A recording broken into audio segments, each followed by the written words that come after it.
Johann Vadeful asema Ujerumani inaendelea kujitolea kwa usalama wa Israel.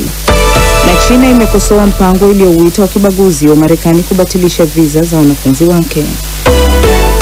Habari kamili. Tel Aviv. Mjumbe wa Marekani kwa ajili ya Mashariki ya Kati Steve Witkoff amewasilisha pendekezo jipya la kusitisha mapigano kwa siku 60 katika ukanda wa Gaza linalojumuisha kuachiwa kwa mateka 10 wa Israel wanaoendelea kushikiliwa na Hamas. Kulingana na rasimu mpya ya mpango huo, mateka hao wanapaswa kuachiwa kwa makundi mawili ndani ya wiki moja. Wanamgambo wa Hamas pia wanatarajiwa kutoa miili ya mateka 18 ambayo bado inashikiliwa Gaza, hatua itakayotoa nafasi ya kuachiwa pia wafungwa wa Kipalestina wanaoendelea kushikiliwa katika magereza ya Israel.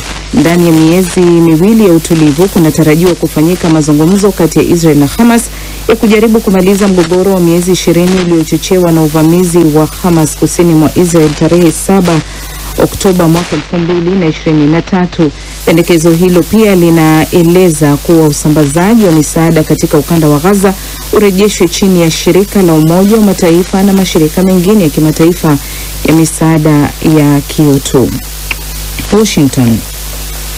Waziri wa mambo ya nchi za nje wa Ujerumani Johann Vadeful amesema nchi yake inaendelea kujitolea kuunga mkono usalama wa Israel, akitetea msimamo wa Ujerumani katika mahojiano yaliyofanyiwa na kituo cha televisheni cha Marekani cha Fox News. Mwanadiplomasia huyo alipoulizwa iwapo Ujerumani inabadili sera yake kuelekea Israel, Vadeful alisema Israel inabakia kuwa mshirika muhimu na wa karibu wa Ujerumani, sio tu kwa sababu ya historia ya mataifa hayo mawili, akisisitiza kuwa Ujerumani ina jukumu kubwa kwa usalama na uwepo wa taifa hilo la Kiyahudi.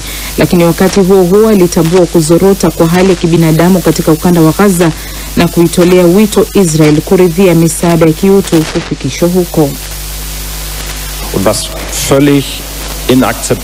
Na kile ambacho hakikubaliki ni kwamba watu katika ukanda wa Gaza hawapati chakula cha kutosha pamoja na dawa.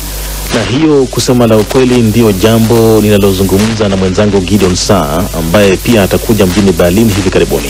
Israel lazima ijue kwamba tunasimama nao wakati wote, lakini pia tuko pamoja na watu wa Gaza. Wao ni binadamu na kila mtu ana haki ya kupata chakula na dawa, na sisi wajibu wetu ni kuhakikisha hilo linapatikana. Medikamente zu bekommen und dass wir uns sie kümmern und das machen wir. Vadeful yupo mjini Washington, Marekani kwa mazungumzo ya kisiasa ambako alikutana na waziri mwenzake wa mambo ya nchi za nje wa Marekani Marco Rubio.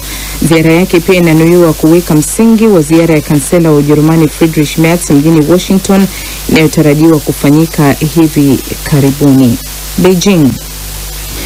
China imekasirishwa na hatua ya serikali ya Marekani kubatilisha visa za wanafunzi wa China walioko Marekani, ikiita hatua ya Rais Donald Trump kuwa ya kisiasa na kibaguzi. Hapo jana Marekani ilisema itaondoa nafasi ya wanafunzi hao kuomba visa za kuingia nchini mwake. Waziri wa mambo ya nchi za nje wa China Mao Ning amesema tayari wamewasilisha malalamishi yao kwa utawala wa Trump.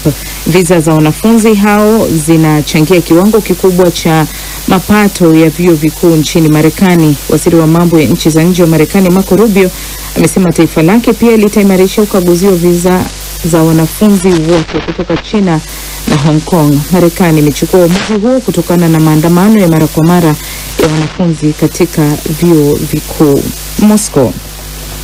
Mtu mmoja ameuawa na wengine kadhaa wamejeruhiwa katika shambulizi jipya la Urusi dhidi ya Ukraine mjini Bilofilia, kaskazini mashariki mwa jimbo la Sumi. Serikali imesema majengo kadhaa yaliharibiwa pamoja na miundo mbinu katika shambulio hilo lililomjeruhi mwanamke mmoja.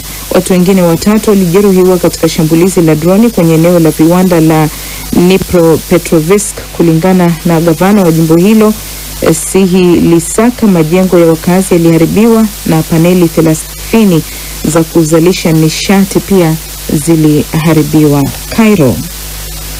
Kiongozi wa upinzani nchini Misri Ahmed Al-Tantawi ameachiwa huru baada ya kufungwa jela kwa mwaka mmoja kwa makosa ya kukiuka sheria za uchaguzi. Wakili wake Khalid Ali alitangaza hilo katika mtandao wake wa kijamii wa X.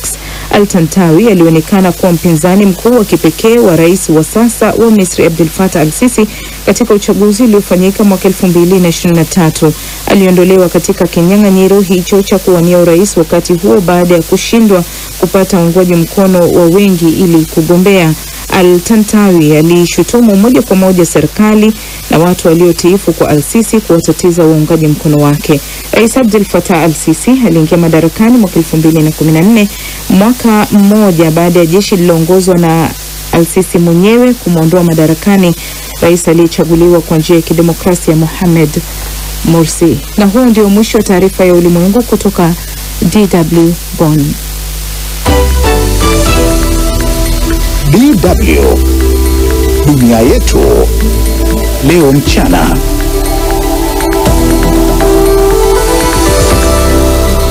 Shukran sana Amina Abubakar. Kwa mwendelezo tu tulionao ni pamoja na Urusi imesema inataka mazungumzo mapya na Ukraine mjini Istanbul.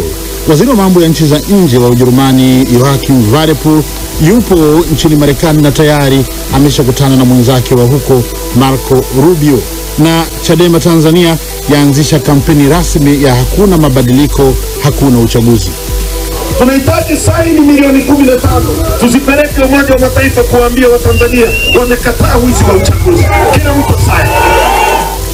Msikilizaji, pamoja na hayo utasikia mjadala mrefu kuhusu Benki ya Maendeleo ya Afrika AFDB leo, ambayo inamchagua rais wake mpya katika mkutano unaofanyika nchini Ivory Coast.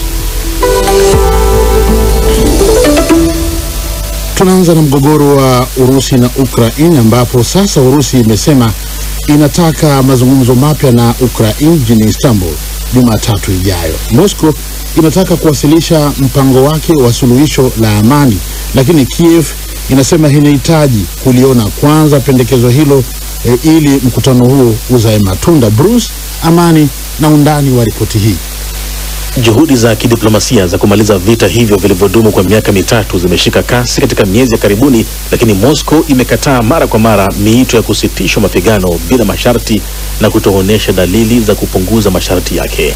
Pande hizo mbili zilikutana awali mjini Istanbul mnamo Mei 16, mazungumzo yao ya kwanza ya moja kwa moja katika zaidi ya miaka mitatu. Mazungumzo hayo hayakupata mafanikio. Ukraine inasema tayari imewasilisha masharti yake ya mpango wa amani kwa Urusi na kuitaka Moscow kufanya vivyo hivyo. Waziri wa ulinzi wa Ukraine Rustem Umerov, ambaye aliongoza ujumbe wa Kiev katika mazungumzo yaliyopita, ameandika kwenye mtandao wa X kuwa hawapingi mikutano zaidi na Warusi na wanasubiri mkataba wao wa maelewano. Amesema upande wa Urusi una angalau siku 4 zaidi kabla ya kufunga safari ya kwenda Istanbul kuwapa hati yao kwa ajili ya ukaguzi. Amesema diplomasia lazima iwe na nguvu na mkutano unaofuata lazima ulete matokeo. Urusi ilisema itawasilisha hati inayoelezea masharti yake ya amani katika mazungumzo hayo ya Jumatatu ijayo, na kwamba waziri wa mambo ya nje Sergei Lavrov amemwarifu mwenzake wa Marekani Marco Rubio kuhusu pendekezo hilo. Huyo hapa Lavrov.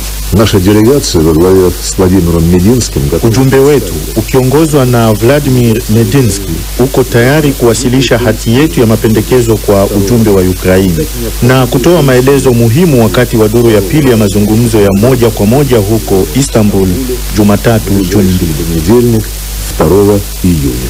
Medinsky, mtaalamu wa sayansi ya siasa na waziri wa zamani wa utamaduni wa Urusi, aliongoza ujumbe wa nchi hiyo wakati wa duru ya kwanza ya mazungumzo. Ikulu ya Kremlin hapo awali ilikataa wito wa rais wa Ukraine Volodymyr Zelensky wa mkutano wa pande tatu na Trump na Putin. Kwa kubadilishana na amani, Kremlin imeitaka Ukraine kuachana na azma yake ya kujiunga na NATO pamoja na kuachia eneo ambalo tayari inadhibiti, pendekezo ambalo Ukraine imelitaja kuwa halikubaliki. Mazungumzo kati ya pande hizo mbili mjini Istanbul mapema mwezi huu yaliwezesha mabadilishano ya wafungwa 1000 kila mmoja na kukubaliana kuyafanyia kazi mapendekezo husika ya amani. Kwenye uwanja wa mapambano, pande hizo mbili zimeendeleza mashambulizi angani katika wiki za karibuni. Ukraine ilifanya mojawapo ya mashambulizi makali zaidi ya droni kuelekea Urusi, wakati Moscow ikipiga Ukraine kwa makombora makali kuanzia mwishoni mwa wiki. Ni taarifa yake Bruce Amani. Waziri wa mambo ya nchi za nje wa Ujerumani Johann Wadephul yupo nchini Marekani na tayari amekwisha kutana na mwenzake Marco Rubio, ambapo kando na mambo mengine watajadiliana kuhusu mzozo wa Urusi na Ukraine pamoja na ule wa Mashariki ya Kati baina ya Israel na wanamgambo wa Hamas. Idi Sasanga na taarifa zaidi. Waziri Vadeful aliyeteuliwa kushika wadhifa huo mwezi huu baada ya kansela Friedrich Merz kuingia madarakani alikutana na waziri wa mambo ya nje wa Marekani Marco Rubio kuimarisha ushirikiano wa pande mbili dhidi ya uvamizi wa Urusi nchini Ukraine. Katika mazungumzo yake na Rubio, waziri Vadeful alisisitiza mshikamano na Marekani kuhusu mgogoro huo na kutumia fursa hiyo kuionya Urusi kuwa inaweza kukabiliwa na vikwazo zaidi endapo haitachukua hatua katika mazungumzo yaliyokwama kumaliza vita. Es muss jetzt eine Verhandlungslösung gefunden werden. Suluhisho la mazungumzo lazima lipatikane sasa, na Urusi inatolewa wito kujiunga na mazungumzo. Rais wa Marekani amewekeza juhudi kubwa kwa msaada wetu pia ili hili liwezekane, na kila mtu anasubiri. Na daima imekuwa wazi kwamba barani Ulaya na hapa Marekani kuna utayari wa kuchukua hatua endapo hili halitatimia. Wenn das ausbleibt, auch Konsequenzen zu ziehen. Katika mazungumzo yao yaliyodumu kwa takriban dakika 45, viongozi hao wawili walikubaliana kuendeleza mshikamano dhidi ya Moscow na kuunganisha juhudi za kidiplomasia, wakisema vikwazo vipya viko njiani iwapo Urusi itaendelea kukaidi masharti ya amani. Ziara hiyo pia imekuwa maandalizi ya mkutano unaotarajiwa kati ya kansela Friedrich Merz na Rais Donald Trump katika wiki zijazo, ambapo Merz ameahidi msaada mkubwa kwa Ukraine, ikiwemo kusaidia kutengeneza makombora ya masafa marefu yatakayomilikiwa na Kiev bila masharti ya NATO. Aidha, Vadeful aligusia hali ya Mashariki ya Kati na mvutano unaoongezeka kuhusu mpango wa nyuklia wa Iran. Alisisitiza kuwa njia pekee ya kuepuka vita ni mazungumzo ya pande zote. Also wir setzen das die. Kwa hiyo tunashirikiana na Marekani kutafuta suluhisho la mazungumzo kuhusu mpango wa nyuklia wa Iran. Tunaratibu kwa karibu sana swala hili, na ninaamini kuwa pande zote zinazohusika zinatambua kuwa hii ndiyo njia bora ya kutatua mzozo huu hatari au mzozo unaoweza kutokea. Aufzulösen. Katika mahojiano na waandishi wa habari, Vadeful pia alitoa onyo kwa Israeli dhidi ya kuchukua hatua za kijeshi dhidi ya miundombinu ya nyuklia ya Iran.